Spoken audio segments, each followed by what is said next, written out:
Hey y'all, so today I figured I would jump on the bandwagon and do a video that is going to be the first in a series of book recommendations based on Hogwarts houses. And of course, what better place to start than not my house? I considered starting with Ravenclaw, but honestly, I felt like my book recommendations for Ravenclaw were a little bit shaky and I wanted to kind of go through my read books a little bit better before getting there, so I am starting with Slytherin. Quick background on me in terms of my house. Like I said, I am a Ravenclaw, but I am a legitimate, genuine Slitherclaw hat stall. I've gotten hat stalls multiple times on Pottermore, so even though I'm not a legitimate Slytherin, I do feel like I'm almost as qualified to talk about these Slytherin recommendations as I would be for Ravenclaw. I have already made lists for all of the houses, but I felt most confident in my Slytherin list, so I decided to start here. And honestly, of all the lists, this one probably has my favorite books when everything is averaged out, so maybe I am actually a Slytherin. No, I'm not. I'm a Ravenclaw, but still.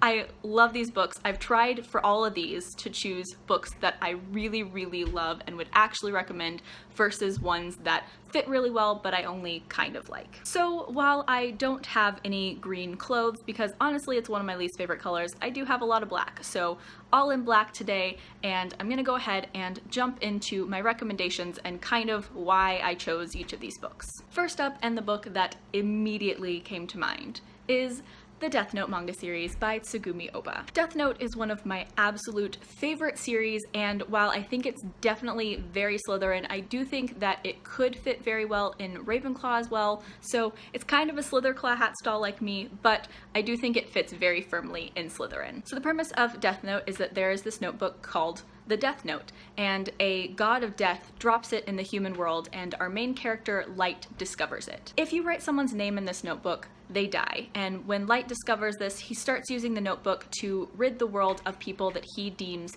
too evil to live in the world with the good people. But of course, when all these criminals just start randomly dying, the police get suspicious and they call in a specialist known only as L to solve this really tricky case, and thus a battle blitz between two geniuses, Light and L, has begun. Now I think we've all moved past the point of considering Slytherin the evil house, but a lot of its traits lead to me associating it with questionable morals. Like a lot of the Slytherin traits, like being ambitious and resourceful and cunning and being very self-interested, when combined can create questionable morals, and that's kind of the theme of Death Note. Because our main character, Light, is basically killing people and saying that the reason for killing them is that they don't deserve to be in this world with the good people. So it's very gray in terms of morals, and I feel like that's exactly what Slytherin is. Obviously, 99.9% of Slytherins would not actually kill someone, but I think that a lot of the qualities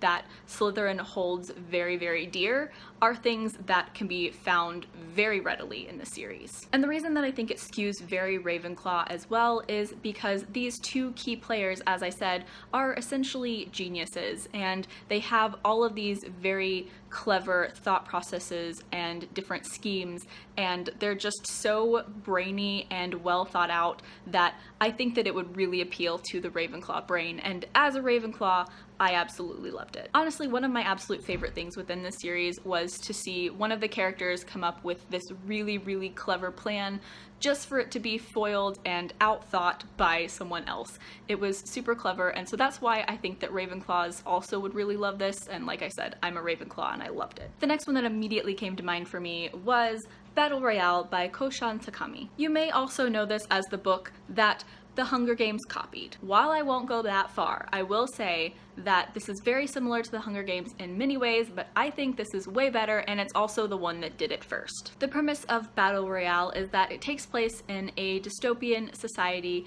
in which every year there are random classes of 9th grade students chosen to participate in the program. And the program is essentially kind of like The Hunger Games, in which they're all stranded on an island or in somewhere remote. In this one, it's an island, and they basically have to all all kill each other until one person is left standing. I absolutely love this book. One thing that I really appreciated was that we got to see from every character's point of view. There was a distinct main character, but we always got different plot lines, and we got to see inside each character's head, and that was really, really awesome. And the reason that I think it's a very Slytherin book is kind of for the same stuff that I said about Death Note, with not necessarily questionable morals, but kind of deciding what part of yourself is more important. Is it more important to be a moral, good person who can't kill someone, or is it more important to be very self-interested and kill someone if you have to, even if it's just in self-defense? Basically, this is an entire story all about self-preservation and being determined and having to be cunning to outsmart people,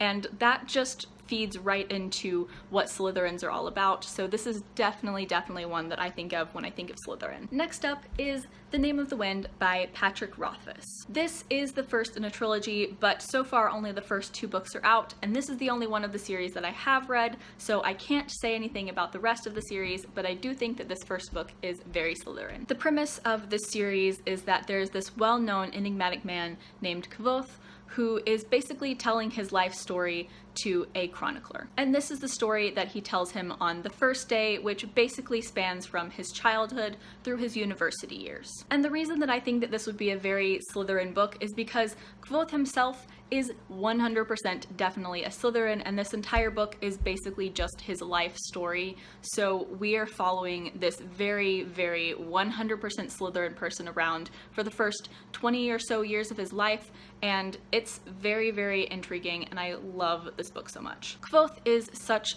an ambitious person, and he spends literally this entire book being incredibly cunning and resourceful to get where he wants in life. And apart from these very Slytherin traits, it's just a really cool fantasy novel with really awesome writing, and even though it's not technically considered magic in this book, the magic system is also really interesting. It's just overall a super cool story, and I think that it would definitely be very Slytherin, and that Slytherins would absolutely love it. The next book up is honestly one that I think could fit in multiple houses, but I've decided to put it here, and it's one of my absolute favorite books, and that is The Bone Season by Samantha Shannon. I also think it could fit pretty well into Ravenclaw and Gryffindor, but I put it here because I think, once again, the main character Paige is definitely a Slytherin. This series is set in a dystopian London where clairvoyance exists, but being clairvoyant is incredibly illegal. Not just using your powers, but literally having clairvoyant powers is enough to get you arrested. And not only is our main character Paige clairvoyant, but she is the rarest form of clairvoyance. She's a dreamwalker,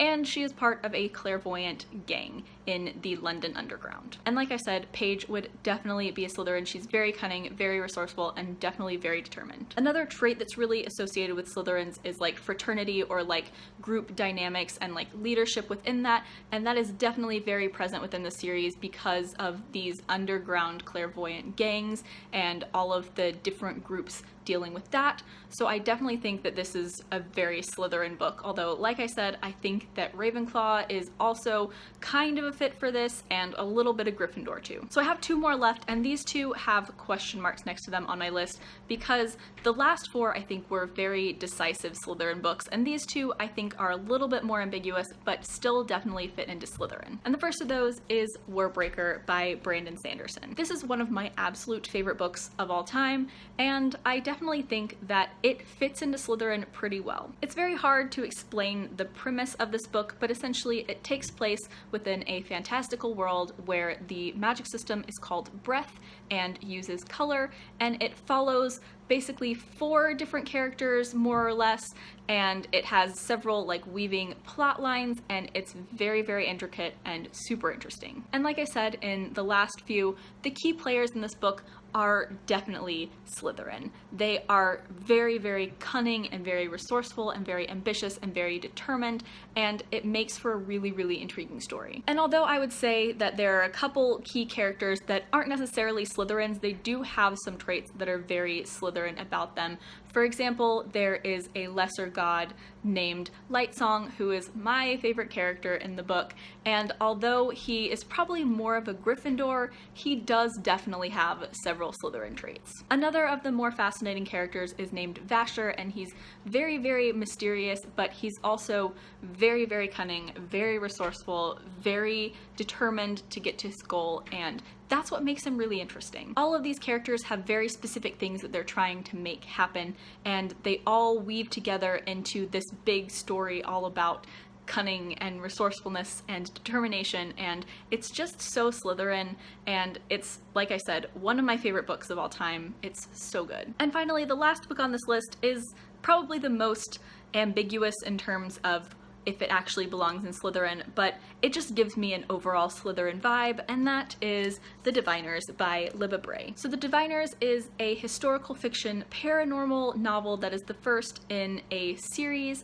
and it follows a big slew of characters with interwoven plot lines in 1920s Flapper, New York. And many of these characters are what are called diviners, which means that they have these very specific special abilities. First of all, not to harp on Slytherin being like the dark house, but seriously, this book has such a dark tone to it, and I feel like any book that does have a darker tone to it, I immediately associate more with Slytherin than even more Slytherin-esque books that have less of a dark tone. Not because I think that Slytherin is an evil house, because like I said, it's my secondary house, I love Slytherin, but more because I think that Slytherins overall have more of an appreciation for darker stories. And I feel like a little bit of a broken record here, but also many of these key players are very cunning and very self-interested. Also, because of these like secretive, hidden, divining abilities, each of these characters almost always has multiple reasons for doing something, so even if they're doing something for a very specific overt reason, they almost always have some secret personal reason that they're doing something, and that to me really plays into Slytherin qualities, especially being very self-interested. So there's just a lot of really intricate and very secretive and cunning things going on within this story that make me absolutely love it and make it feel very Slytherin to me. So those are my Slytherin book recommendations. I know that there were only 6 of them, but like I said, I wanted to pick ones that I thought fit the house very well and ones that I genuinely really recommended. And as I've mentioned several times in this video, I love every single book that I recommended today. I just went back through the list. I gave every single one of these books 5 out of 5 stars, and most of them got 10 out of 10 stars. 10 out of 10 stars is a pretty rare rating for me, so I absolutely love these books. So that is it for this video. Let me know down in the comments what Slytherin books you would recommend, because given this list, I could definitely use some more Slytherin-esque books. As always, I will leave links down in the description to my blog, Twitter, and Goodreads. Please add me as a friend on Goodreads. I would love to be friends with all of you. Like, comment, subscribe, all that jazz. Thank you so much for watching.